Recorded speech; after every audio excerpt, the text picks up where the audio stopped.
A duração dessa perturbação depende da elevação moral da alma. Quando ela já se depurou e se desprendeu das coisas materiais durante a sua vida corpórea, reconhece-se quase imediatamente.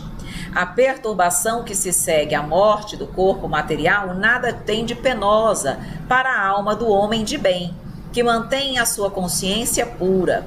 O que é o homem de bem? Nós já estudamos no finzinho do ERG 2, o homem de bem. Então são todas aquelas poucas virtudes que nós temos que tentar adquirir para nos considerarmos homens de bem e para usufruirmos de um desencarne mais tranquilo, mais sereno, sem sofrimento.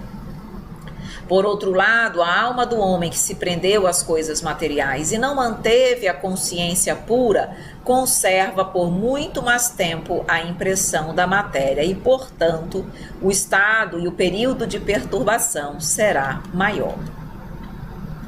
Somente depois do completo desprendimento do espírito reconhece o seu novo estado. Claro, enquanto nós estamos ali presos de alguma forma ao corpo material, presos não apenas, vejam o que eu vou dizer agora, presos não apenas pelo perispírito. Não, muitas vezes o meu perispírito já foi completamente desligado, mas como eu era uma pessoa ainda muito voltada para a vida material, o meu estado de perturbação é maior.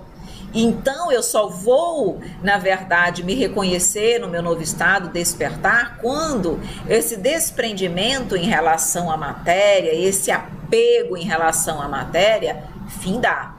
Por isso que varia tanto de espíritos para espíritos. Aí ele vai compreender, quando acontece esse despertar após esse processo de perturbação, que ele não faz mais parte do mundo dos vivos. Continua a pensar, a ver e a escutar, vai compreender a imortalidade da alma, porque mesmo não estando no mundo material, eu penso, eu vejo, eu escuto, eu tenho a minha individualidade, alma imortal. Se percebe num corpo sutil, semelhante ao que deixou na Terra, e vai entender sobre o perispírito, que o perispírito vai se apresentar como tinha a última encarnação, aí vai compreender as coisas do plano espiritual, a vida no mundo espiritual, certo? Bom, vamos entender agora um pouquinho como se dá o processo de desencarne dos vários tipos de morte, porque isso varia muito. Então vamos primeiro trabalhar aqui no caso de mortes súbitas. Vejam, a morte súbita pode ou não estar associada a um ato de violência. Então, podem ser consideradas mortes violentas, homicídios, torturas, suicídios, desastres, calamidades naturais ou provocadas pelo homem.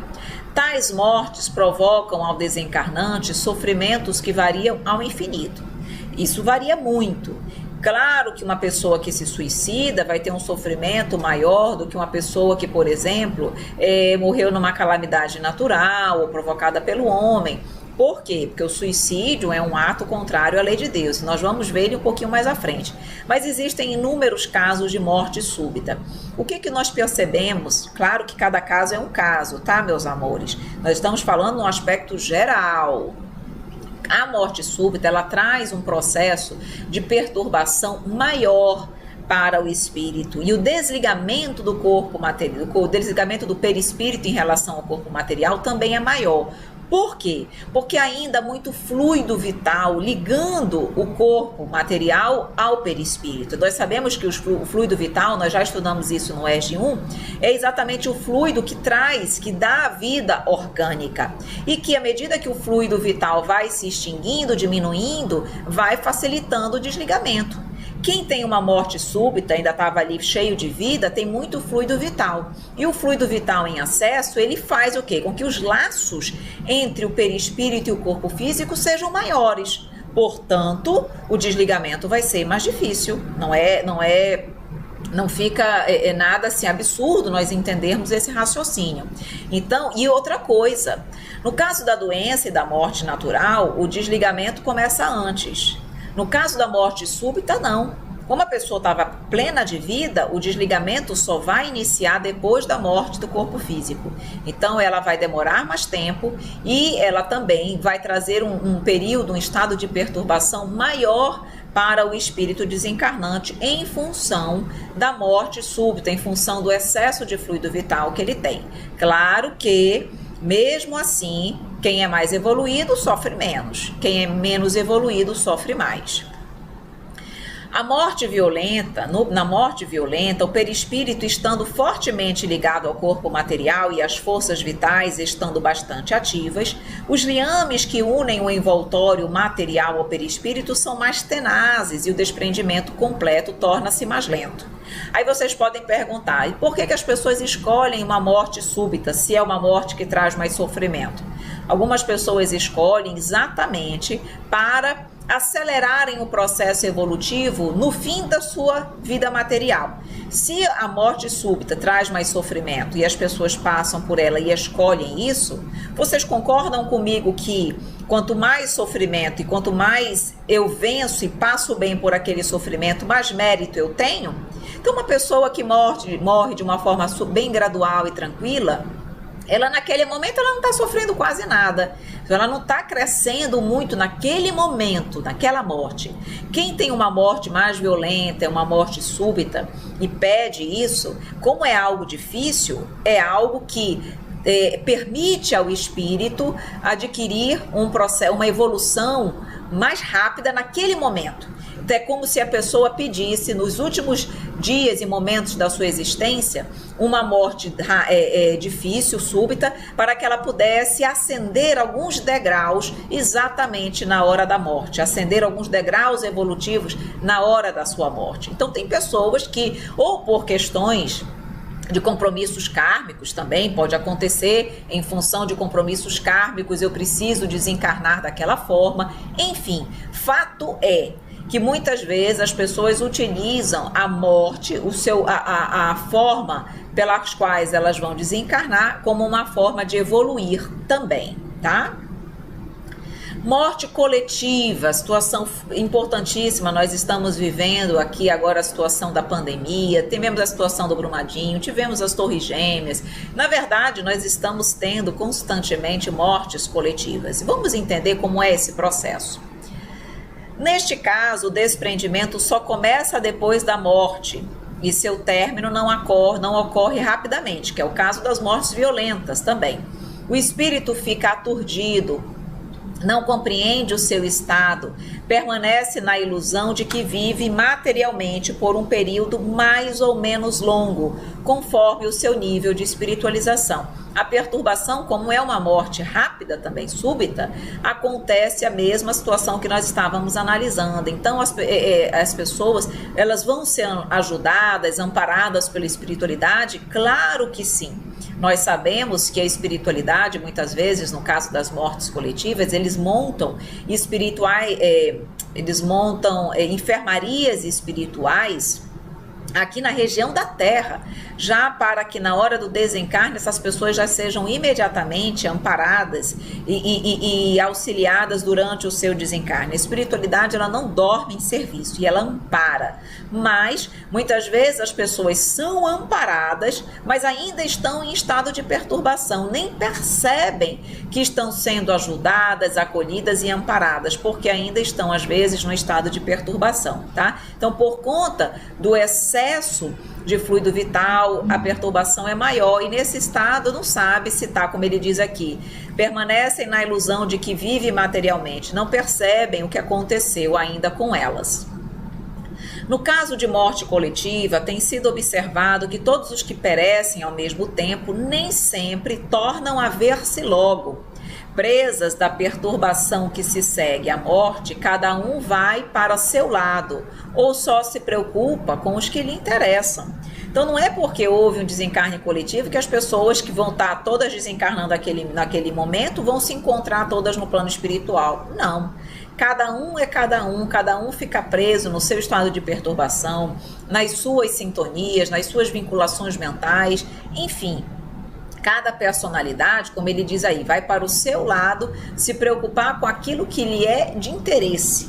Então, não significa que essas pessoas estão todas se encontrando no plano espiritual, tá? Não é assim que acontece. E vocês podem estar se perguntando por que acontecem as mortes coletivas. A doutrina espírita nos traz muitas explicações por isso. Muitas vezes é uma necessidade. As mortes coletivas podem ser, por quê? Porque aquelas pessoas que desencarnaram naquela condição de forma coletiva podem ter cometido equívocos de forma coletiva em reencarnações passadas. Então, como erraram juntos, desencarnam juntos, tá? Pode ser um compromisso de todas aquelas pessoas, pode ser uma escolha. Todas as pessoas que morrem de forma coletiva estão nessa situação? Não. Estamos dizendo assim, situações que nós identificamos na morte coletiva. Há pessoas que não erraram em conjunto, mas pedem para desencarnar de uma forma violenta, pedem para desencarnar naquele momento para acelerarem o seu processo evolutivo. Como eu havia comentado, as pessoas podem pedir e escolher uma morte nessa situação sem terem um compromisso com aquelas outras pessoas. A morte coletiva, ela pode acontecer, que é o caso que nós estamos vendo agora na Terra, no caso de momentos de transição do planeta. Por quê? Porque no processo de transição do planeta, onde o planeta ele precisa evoluir, ele pode evoluir na época. O progresso em si, nós já estudamos isso quando nós estávamos conversando sobre a lei do progresso, mas o progresso em si ele acontece de uma forma lenta e de uma forma rápida. De forma lenta é aquela imperceptível, que só o tempo nos mostra à medida que as gerações vão vindo. E é aquela evolução rápida que acontece muitas vezes, a lei de destruição, como nós já estudamos no ERG2, para acelerar o processo evolutivo, fazendo com que a humanidade progrida em poucos anos aquilo que ela demoraria séculos para evoluir. Então a lei de destruição, vem os flagelos, vem os tsunamis, vêm esses desastres naturais que fazem exatamente o quê? Com que a humanidade, de uma forma rápida, as grandes massas sejam afetadas por aquela situação, por aquela transformação, por aquela morte coletiva, e aquilo cause uma mudança de ideias, cause um repensar de atitudes e faça com que a humanidade cresça, progrida, desenvolva ali o seu coração, a sua fraternidade, o seu amor. Então tudo isso é importante nesse momento de transição. Então, as nossas mortes coletivas nesse exato momento pela pandemia é também, em grande parte, pela necessidade de progresso do nosso planeta e porque nós estamos em fase de transição planetária, tá? Os suicidas estão com muito fluido vital circulante no organismo, então eles vão ter dificuldade muito maior para o desligamento do perispírito e seu estado de perturbação vai ser muito maior. Por quê? Porque além deles terem muito fluido vital, eles infringiram a lei divina. Eles realmente foram contra a lei do Pai, tirando a sua própria vida. E a doutrina espírita nos mostra que há situações em que, nos suicidas, eles ficam presos ao corpo físico pelo tempo que faltava para eles desencarnarem. Então, se ele se suicidou 20 anos antes do seu desencarne planejado, ele pode ficar preso ao seu corpo físico, aos restos mortais, por 20 anos. Claro que cada caso é um caso, mas isso acontece, nós temos depoimento disso no livro O Céu e o Inferno dos Espíritos Suicidas. Então ele diz, o sofrimento é maior, não só pelo arrependimento do ato cometido, que usualmente os atinge, mas porque, havendo ainda fluido vital circulante no organismo, visto que a desencarnação não estava prevista para aquele momento, os laços perispirituais estão mais fortes, claro, prende-o muito mais ao corpo e por isso a dificuldade nesse desligamento. Então, sendo o suicídio um atentado contra a vida, o sofrimento quase sempre permanece por período igual ao tempo em que o espírito ainda deveria estar encarnado. Mas é como eu disse, Deus é Pai de amor e de misericórdia e Ele analisa cada caso, tá? Cada um de nós tem aí perante a justiça divina créditos e débitos e tudo isso vai ser examinado pelo Pai na hora do desencarne, tá? No caso de aborto provocado ou espontâneo, no caso o espírito sofre o trauma provocado pela morte violenta, embora amenizado por não estar ainda comprometido com o mundo material. Geralmente, ao ver frustrada a sua intenção de reencarnar, principalmente se imaturo moralmente, nasce-lhe o rancor contra o ato criminoso cometido pelos pais e, por vezes, torna-se o seu perseguidor implacável. Então, o desligamento, como ainda não havia se concretizado o nascimento, esse desligamento vai ser mais fácil.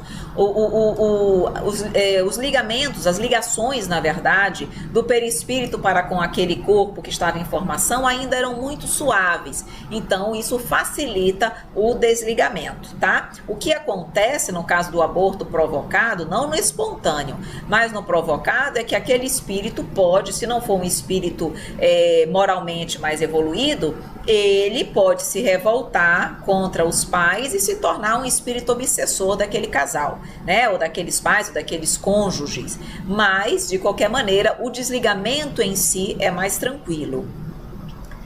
Pode ser uma provação para o reencarnante ou para os pais, no caso do aborto espontâneo, sendo o espírito desligado facilmente, pois os laços que o prendem ao corpo são tênues. Então, no caso de aborto espontâneo, às vezes é uma prova para o espírito reencarnante, às vezes uma prova para os pais e às vezes uma prova para ambos, ok? Eutanásia. Nós sabemos que a eutanásia, pela doutrina espírita, ela não é aconselhável e ela não é benéfica para o espírito. Ela dificulta o desligamento do espírito. O objetivo da eutanásia é diminuir o sofrimento do desencarnante, não é? Pois é exatamente aquilo que não acontece. Por quê? Porque ele fica preso ao corpo num estado de torpor e aí sofre muito mais. Então veja, como o fluido vital do moribundo ainda circula pelo seu corpo físico, a eutanásia dificulta o seu desligamento.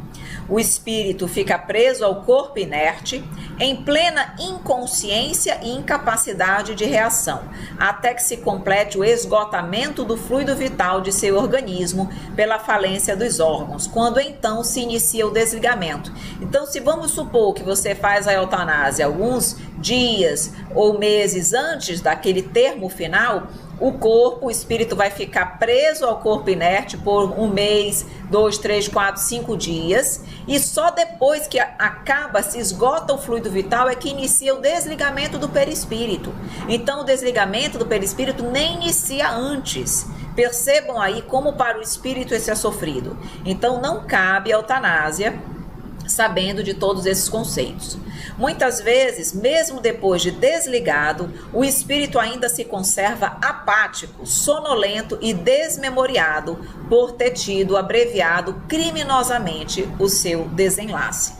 Então, nós percebemos que a eutanásia ela não deve ser aplicada e vejam, o espírito já está desligado e ainda assim fica meio que sonolento e desmemoriado por conta do medicamento que lhe foi aplicado, tá? Então, não é recomendável também. Doença fulminante e morte infantil. No caso de doença curta ou fulminante, com o falecimento em plena vitalidade, que é um pouco o caso do coronavírus, salvo se espiritualizado, o desencarnante poderá vir a ter problemas de desligamento e adaptação, pois são muito fortes suas impressões e interesses relacionados à vida material, que é um pouco que nós falamos lá da morte súbita também, tá? No caso da morte infantil, vai ser mais tranquilo. Por quê? Porque igualmente são os laços que prendem o espírito ao corpo material são mais tênues e, portanto, o desligamento vai ser facilitado. Então, o desencarne é bem mais tranquilo, mesmo em trágicas circunstâncias, posto que o espírito nessa fase permanece em estado de dormência e desperta lentamente para a realidade terrestre. Só na adolescência que o reencarnante entra em plena posse de suas atividades. Então, quando ele desencarna na fase infantil, é como se o espírito ainda não estivesse completamente reencarnado, com todas as suas potencialidades, com toda a sua personalidade, com toda a sua força. Então, os laços ainda são mais tênues e, portanto, facilitam um pouco o desligamento, tá? No caso da cremação, o que nos orienta Emmanuel? Essa foi uma orientação de Emmanuel a Chico Xavier, no sentido de que a cremação, ela interfere, ela causa dor, o perispírito pode sentir algum efeito do fogo? E ele diz que pode. Isso pode acontecer, principalmente pessoas mais materializadas. Então, Emmanuel sugere que se aguarde até 72 horas, se procrastine a cremação por até 72 horas, para que, na verdade, a repercussão no corpo perispiritual seja menor, tá? Permitindo que já tenha acontecido ali o desligamento do corpo perispiritual, em torno de 72 horas é o prazo normal, tá? E aí o espírito não vai sentir nenhuma repercussão no seu corpo perispiritual. Então ele diz, de certo modo, existem sempre muitos ecos de sensibilidade entre o espírito desencarnado e o corpo nas primeiras horas subsequentes ao desenlace da existência material.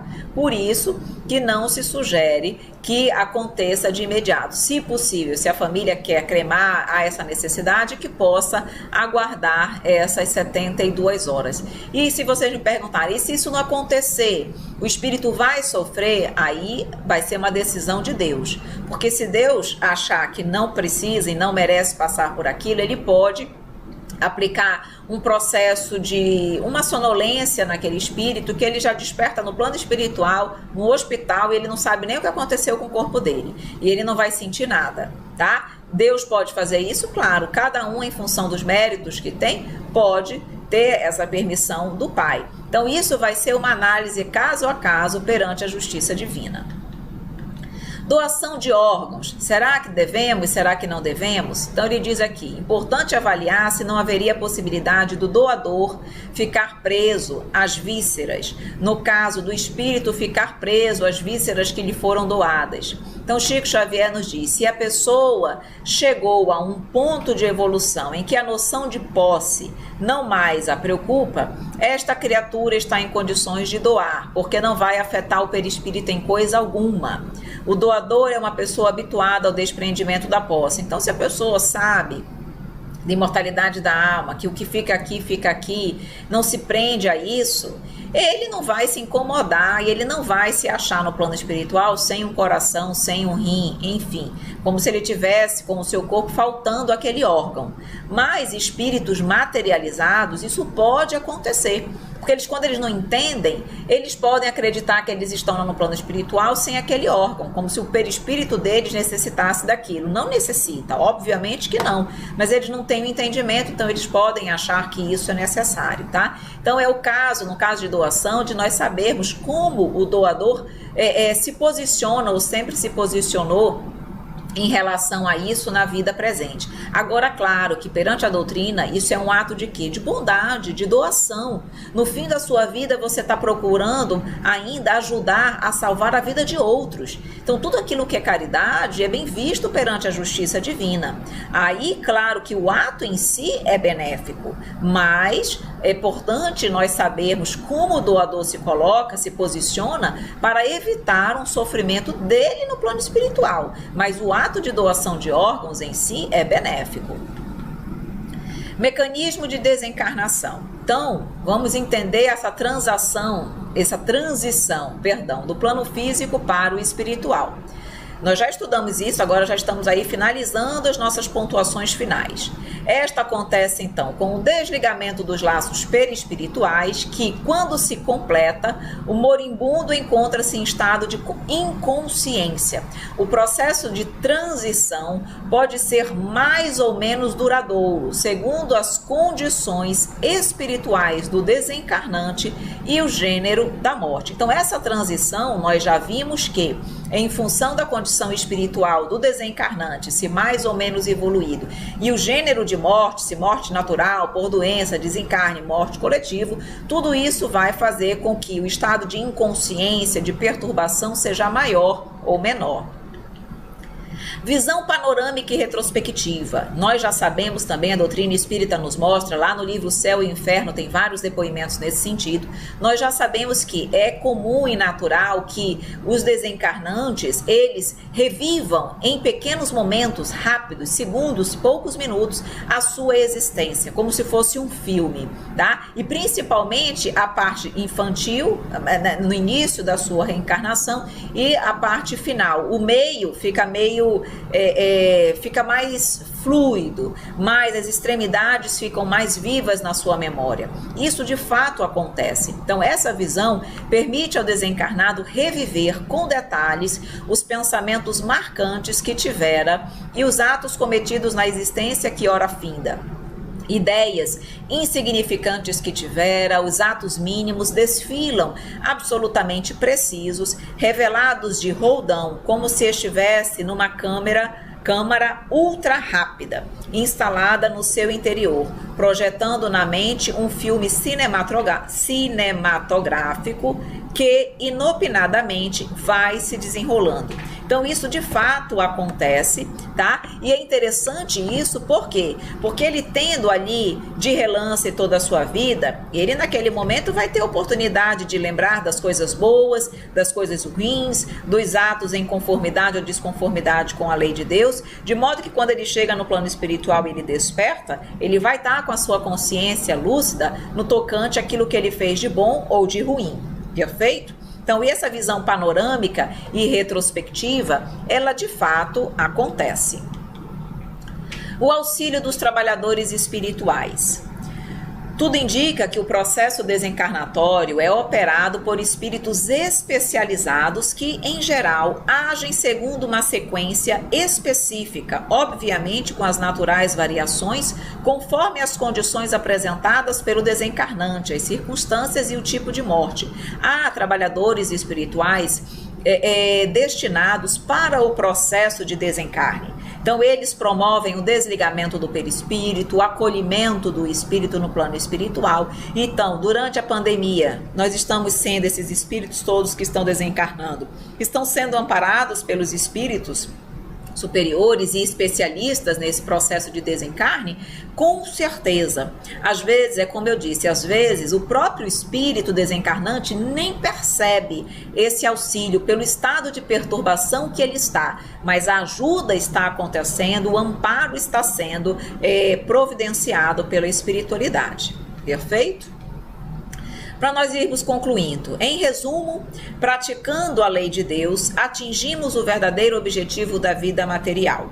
Alcançamos um rápido desprendimento da alma e do corpo material, independentemente do que possa causar a sua morte, certo? Então, se quem pratica a lei de Deus vai ter um rápido desprendimento, seja qual for a sua morte, porque a sua evolução material é o fator preponderante para o desligamento, a perturbação e o despertar ser mais ou menos lento, serem mais ou menos lento.